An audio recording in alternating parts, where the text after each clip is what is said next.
Chapter 20 of The Girl Next Door by Augusta Huiell Seaman. This recording is in the public domain. Recording by Jennifer Dahlman. Aunt Minerva Takes Command. For an entire week thereafter, Aunt Minerva went her own mysterious way, calm and unruffled herself, but keeping the rest of her family on tenterhooks of excitement. She wrote mysterious letters, which she would allow no one but herself to mail, and received mysterious replies, the contents of which she kept a dark secret. They watched her with a feeling that they were quite outside the game now, and that she had the keys of the situation entirely in her own hands, which was indeed the truth. At last one day, after receiving a particularly bulky communication, she deigned to speak. "Can you carry a message for me to Miss Benedict?" she inquired of Marcia and Janet. "Yes," they replied eagerly, but humbly. "Ask her if she could possibly grant an interview in her own house to the four of us here and one other. It's very important." "Oh, Aunt Minerva, you know she never receives any strangers in her house," expostulated Marcia. "I know that, of course, and you have told me the reason, which I quite appreciate. But there's bound to come a time, even in her peculiar experience, when it's expedient to break a rule like that. The time has come now, and you can tell her that I am sure that she'll be very sorry if she does not grant this request. The matter intimately concerns her, or I would not dream of intruding on her." "Well, you may tell us what you have been concocting, Minerva," interrupted Captain Brett.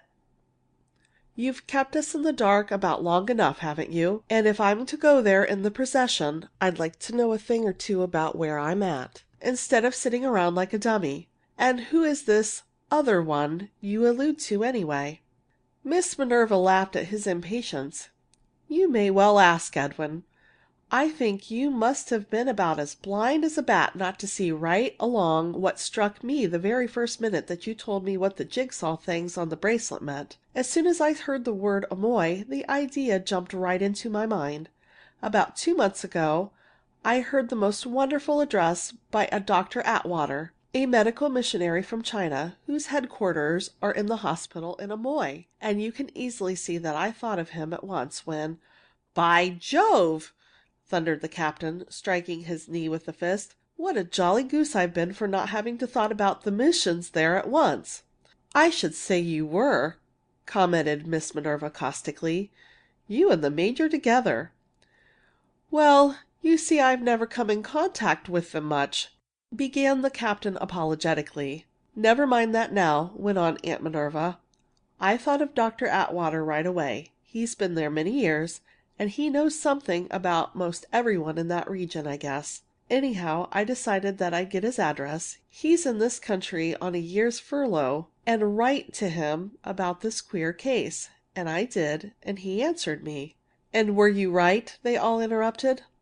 "I was so right," she announced triumphantly, "that I asked him to come and tell his story, which he has only outlined in his letter, in full, to Miss Benedict. And I want you all to be there to hear it. And what's more, I'm not going to tell you another word about it until you hear it from him. So it's no use to tease for hints. Go right in and ask Miss Benedict when she can arrange for this interview. The sooner, the better." It was not an easy matter to persuade Miss Benedict to grant Aunt Minerva's request. She was shy and timid about receiving strangers, and her affection of the eyes, as well as her curious manner of living, made it hard for her to do so. She had acknowledged that it would be even harder to see them elsewhere, nor could she believe the affair really concerned her except very indirectly, through Cecily perhaps. It was for Cecily's sake alone that she at last gave a reluctant consent, assigning the following Wednesday afternoon as the appointed time, and the intervening 2 days was spent by them all in a restless fever of expectation, all, at least, except Aunt Minerva. On Wednesday afternoon Dr. Atwater arrived at the apartment and was taken in charge at once by Miss Minerva, who guarded him like a dragon lest a hint of the important secret should slip out before the appointed time.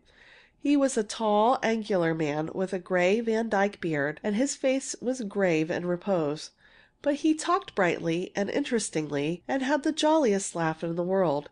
The girls thought him very unlike their preconceived notion of a missionary. He and the captain fraternized at once, exchanging tales of the Far East, to which Janet and Marcia listened in absorbed wonder. But at last Aunt Minerva was ready with the procession, as the captain insisted on calling it, filed into the street, and proceeded to the gate of Benedict's Folly. So unusual was the sight of the little crowd waiting to be admitted where no admittance had been granted in so many years, that every passer-by stared at them open-mouthed.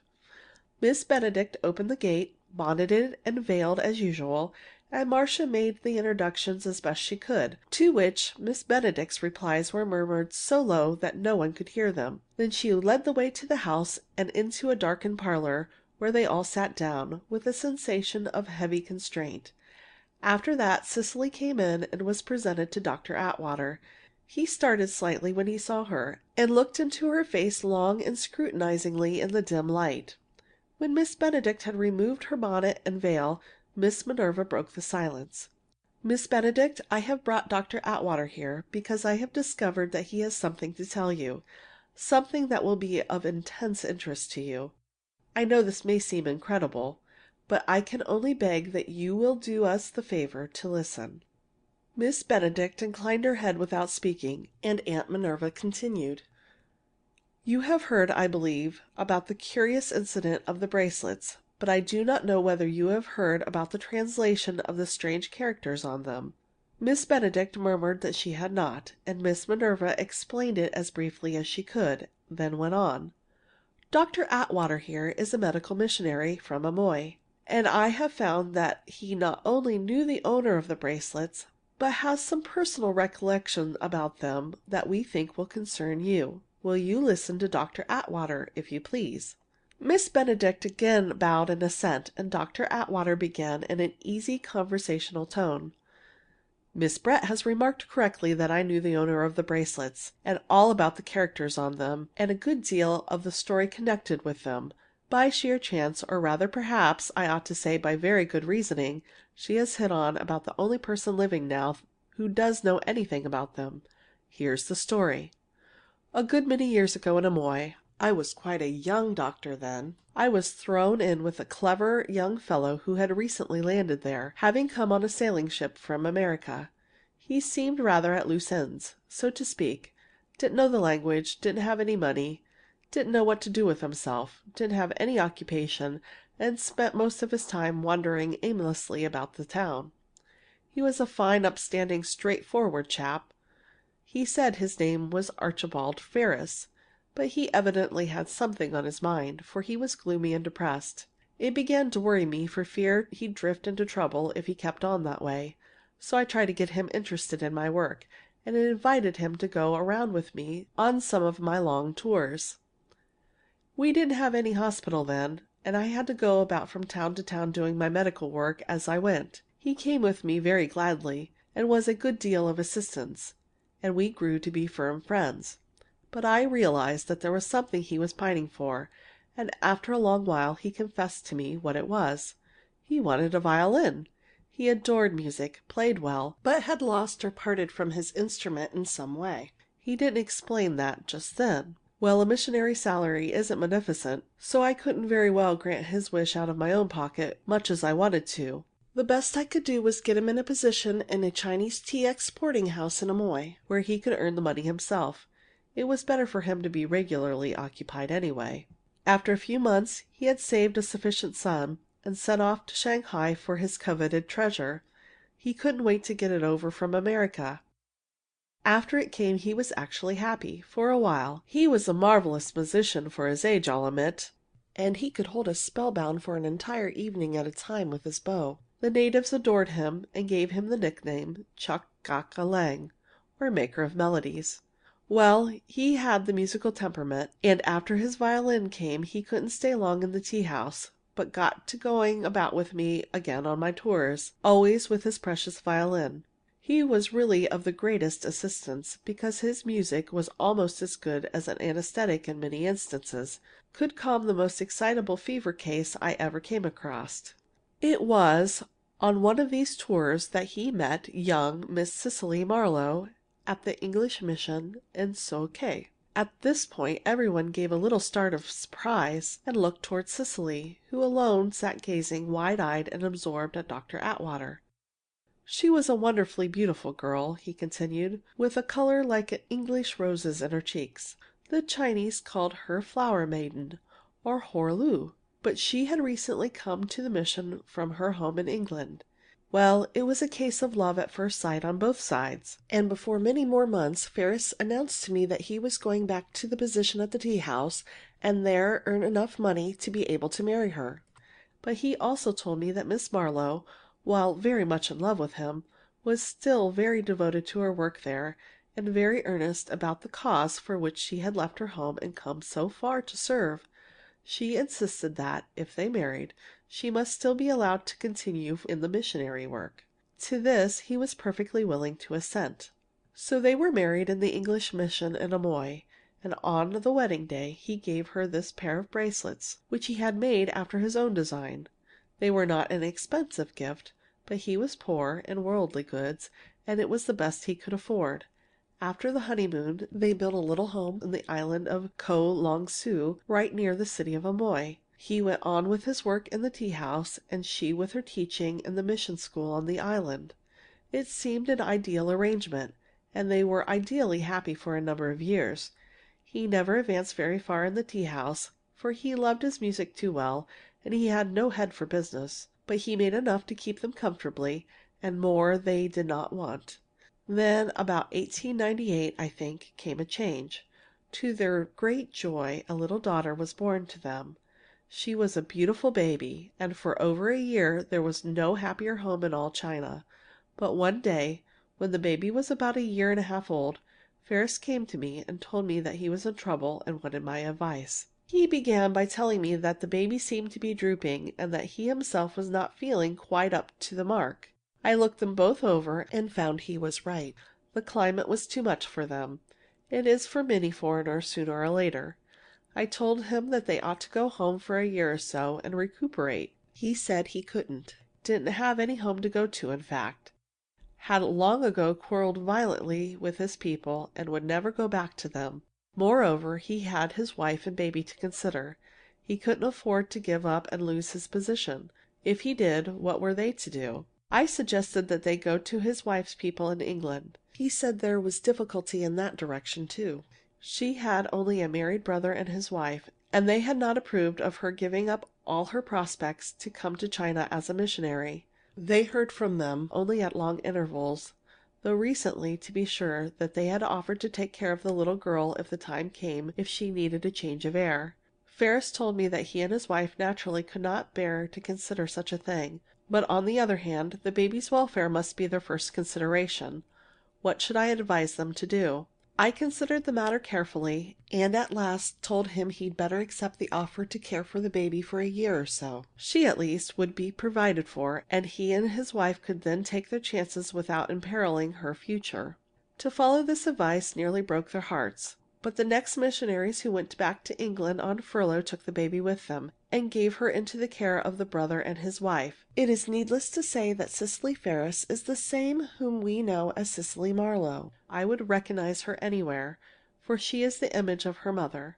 And he looked towards the girl sitting in the dim light, held by the wonder of his story. The silence that ensued was broken first by her. "Tell me, if you please," she half whispered. "Did my father ever play to me on his violin? Did you know what he played?" "Why, I'm sure he did," smiled Dr. Atwater. "I used to stop at his house early in the evening sometime, and I generally found him fiddling away by the side of your cradle. Mostly it was an air he called the Trois Maries, or something like that. I'm not very good at remembering musical names." "I knew it! I knew I'd heard it somewhere, over and over again, when I was little!" she cried. "And yet I never could remember anything else about it." "He used to say it was his favorite," remarked Dr. Atwater. Suddenly Miss Benedict spoke, for the first time during the recital. There was a tremble of suppressed excitement in her voice. "Is that all to the story?" "Oh, no," resumed Dr. Atwater. "There's not much more to tell, but I'm sorry to say the rest is not very cheerful." After the baby's departure, Ferris's health failed precipitately. He finally gave up his position, but Mrs. Ferris kept on with her work and nursed him as well. But the strain of all this began to tell on her. And at last, in 1900, I advised her to take a holiday and go north to Tientsin with her husband to recuperate. We missionaries raise enough among ourselves to finance this little vacation for them. Before he went, however, Ferris had a long talk with me one day and confided to me a few things about himself and his past. To begin with, he said that Archibald Ferris was not his right name. He had assumed it at a certain period of his life because he had broken away from his family, and did not deem it best that what remained of the family should ever know he existed.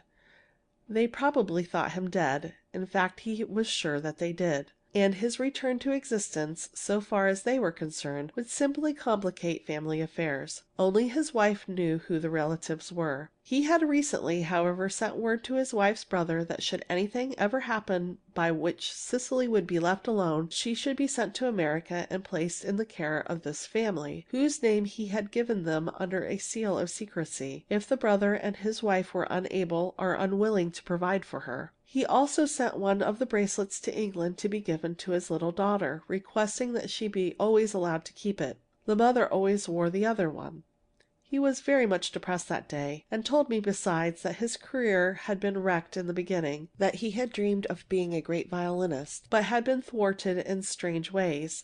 However, he declared that his life in China had been happy beyond words, except for the unhappy present. Then he bade me good-bye, as he was starting for Tientsin that day. Dr. Atwater stopped abruptly and swallowed hard, as if what he had to tell next came with an effort. He went on presently. It was at the time of the Boxer uprising. Ferris and his wife had almost reached Tientsin when the trouble broke out there, and they were never seen alive again. He stopped, and there was a tense silence in the room. At last he continued. I have always blamed myself for having been the unwitting cause of their death. I had advised them to go to Tientsin, though of course I could not foresee the dark days that were about to come. I wish with all my soul that I had not done so, that I had, perhaps, sent them somewhere else. But it is irrevocable now. There is no use dwelling on the past. Doubtless that is how the other bracelet came to be cast loose on the Oriental world. Probably it was stolen at the time, and passed from hand to hand till it came into the possession of Captain Brett. It is a strange coincidence that brought it back at last to its mate. It became my sad duty to notify Mr. Marlowe of the tragedy. In his reply, a frank, manly letter, he expressed regret that a difference of opinion had ever interrupted the cordiality of his relations with his sister and her husband, and said that, as he and his wife already loved little Cecily devotedly, they would adopt her as their own. They were reluctant to have her childhood shadowed by her parents' sorrowful story, and so believed it best that she should never know that she was not indeed their daughter, Cecily Marlowe. Well, that is the story of the man who called himself Archibald Ferris, said Dr. Atwater. He looked about him inquiringly and added, I hope that my telling it has given all the enlightenment that was expected? During his long recital every one of them had sat with eyes fastened upon him, and no one of his audience had a thought for the other. Now that it was all over, each drew a long breath and settled back in their chairs. And then, for the first time, they noticed the curious conduct of Miss Benedict. She was sitting far forward in her chair, her big gray eyes almost starting from her head, her hands clutching the arms of the chair till the blue veins stood out. On her forehead were great beads of perspiration, and she drew her breath in little gasps. Quite unconscious of their united gaze, she leaned forward and touched Dr. Atwater's arm with an imploring hand. Was there no way of ascertaining his real name?" she stammered. Dr. Atwater looked at her with compassion in his kindly eyes.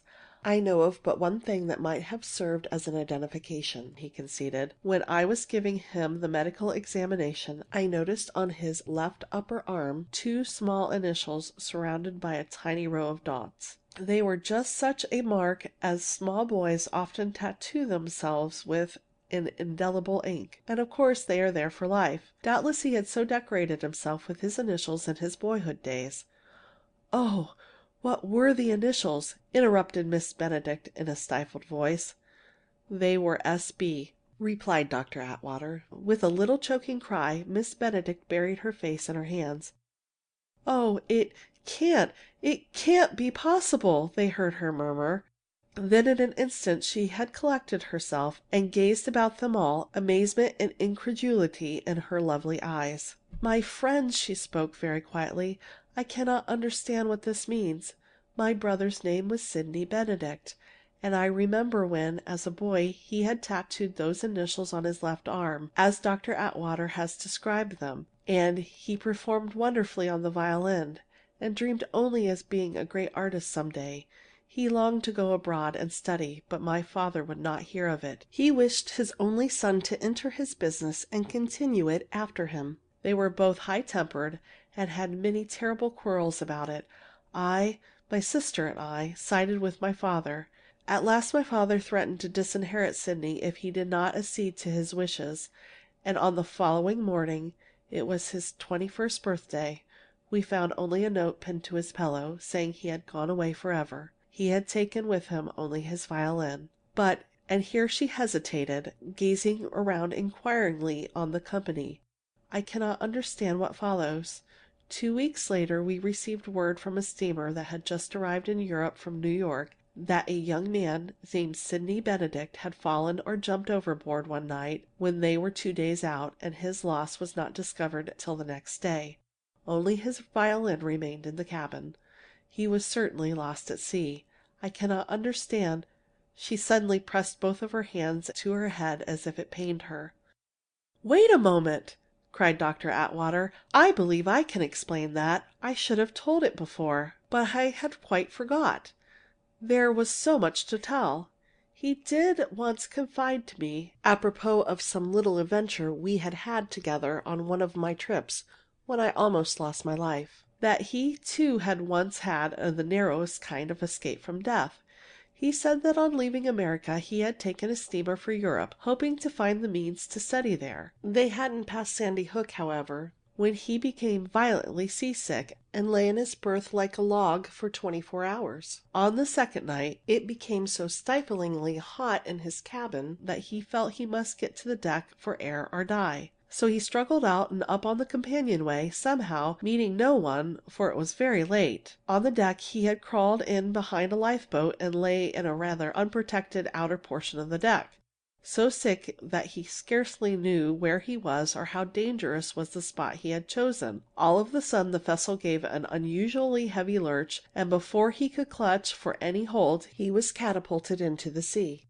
Curiously enough, the sudden ducking dispelled his horrible seasickness, and when he came to the surface he found himself striking out to swim. Useless to shout for help from the great steamer, which had already passed a boat's length beyond him, but he was a strong swimmer, and the night was warm, and he resolved not to give up until he had to. All night till dawn he managed to keep on the surface, swimming and floating. And at daylight a sailing vessel picked him up, numb and weary, and ready to go to the bottom at the next stroke. The ship on which he found himself was bound for China, and of course he had to tag along, working his passage as a common sailor in return for his keep. It was then, I suspect, that he made up his mind to change his name. I think, beyond a shadow of a doubt, that Archibald Ferris and Sydney Benedict are one and the same person." At this Aunt Minerva, who hadn't spoken a word since her speech of introduction, put on her glasses and swept the assembly with a triumphant gaze. The girls and Captain Brett were so absorbed that they could not utter a syllable, and Miss Benedict sat back in her chair in a stunned silence. Only Cecily seemed unconscious enough of the strain to do the natural thing. She rose from her chair and went over to Miss Benedict, dropping down on her knees beside her and snuggling her head on the older woman's shoulder with a confiding movement. "I'm Cecily Benedict now," she said simply, "and I love you, Aunt Alexei. I'm glad there was a good reason why I was sent over here to you." Miss Benedict looked down at the golden head, and the terrible tension in her face relaxed. "Sydney's child! My little Cecily!" they heard her murmur. But they heard no more, for at this point Aunt Minerva arose and majestically motioned the entire company out of the room. End of Chapter 20. Aunt Minerva Takes Command.